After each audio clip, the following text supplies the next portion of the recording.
What do we think these are before I say it? What do we think these are? Any guesses? So these are the there's also this, but these are the options of brainwaves that we as humans have available to us. Okay. So there are gamma brainwaves, which is like if we're reading a textbook, and we really, really, really want to understand something. There are beta brainwaves. Beta brainwaves are what most of us are normally in, which is like kind of like low level of stress, just like alertness. Beta is like alert, like you're walking down the street. As an adult, you're in beta. You are like sending an email, your brain is in beta, maybe gamma if like you're really zoomed in focused, right? Just like you're talking to a colleague, your brain's in beta. You're interacting with people, there's like high and low levels of stress, but mostly you're just kind of like alert and aware and still have the ticker in the back of your head of all the things you have to do later on, even though you're talking to somebody. And maybe you have like, you're like remembering that you have like a song playing in the back of your head for some reason, like you can't get out of your head. That's beta, right? All of us live pretty much all the time in beta. I assume, but I do. And I think you do too. This is alpha. Alpha, as you can see, is a little chiller, right? It's like a little bit more spaced out. Adults have a hard time getting into alpha. You are in an alpha brainwave, brain state, like right before you fall asleep, or if you're like in a deep meditation, like, or like you've just come out of a yoga class, and like things feel like a little bit hazy still, or like you don't feel like your brain's totally on. Nod your head if you've like been there, like right out of yoga, or like you've been maybe meditating, or maybe not traditionally meditating, but maybe just like listening to a song you love, and then like someone talks to you and you're like, whoa, kind of like snapped back to the real world, snapped back to beta, right? That means you were in alpha. Things were a little bit chill. You're in a spa and you're getting a massage and your brain's sort of floating, right? And then there's theta. And theta brainwaves are extremely rare for all of us on this call. Adult monks have access to theta brainwaves, like, and no, no one that I know none of you that I know of have that training.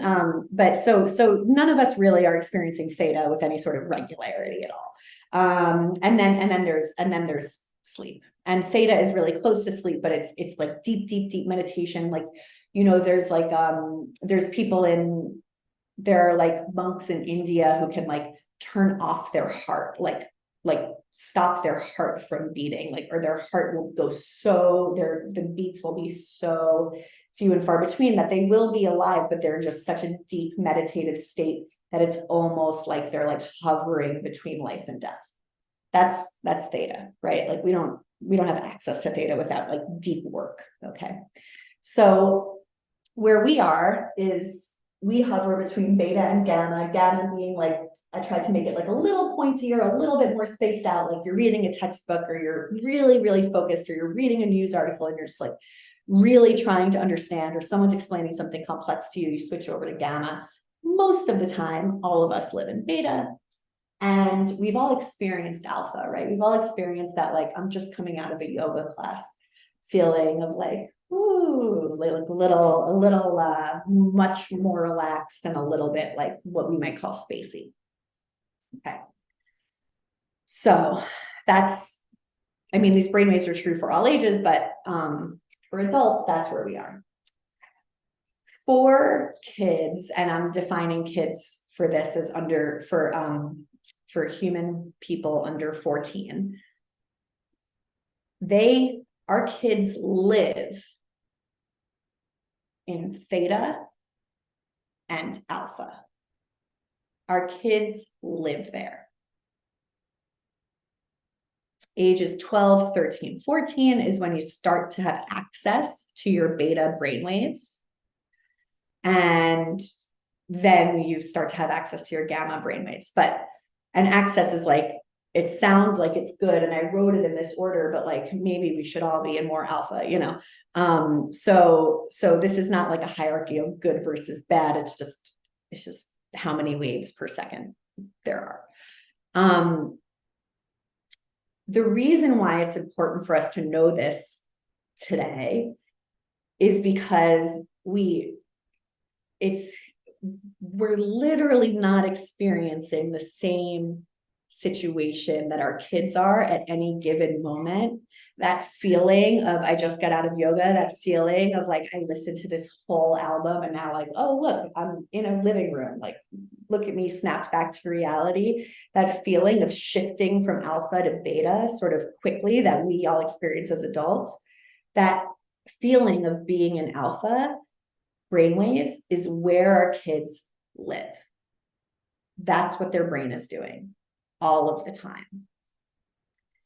So when we look at our kids as like a little bit spacey, you know, or like a little bit like, didn't I tell you that? Or like, why can't, hello, I'm talking to you. That's because they just got out of a yoga class for all 8 years of their life. It's really important for us to like appreciate that so deeply, because our experiences are not the same. Our experiences of the same thing are not the same because they're being processed through a completely different brain, different brain waves, different brain access, different neurological processes happening. So what does that mean for us? Knowing that our kids are almost entirely in alpha, and then when they're really concentrating, they're in that monk state of theta brainwaves, like when they're doing their Legos or like really deep in a project, they might even be accessing theta brainwaves like pretty easily for them. You know, they just like we oscillate between beta and gamma and sometimes alpha, they oscillate between alpha and theta, like, you know, with some ease. Knowing that, what does that mean for us in terms of what does this mean for how we see our kids? What does this mean for our perspective of them?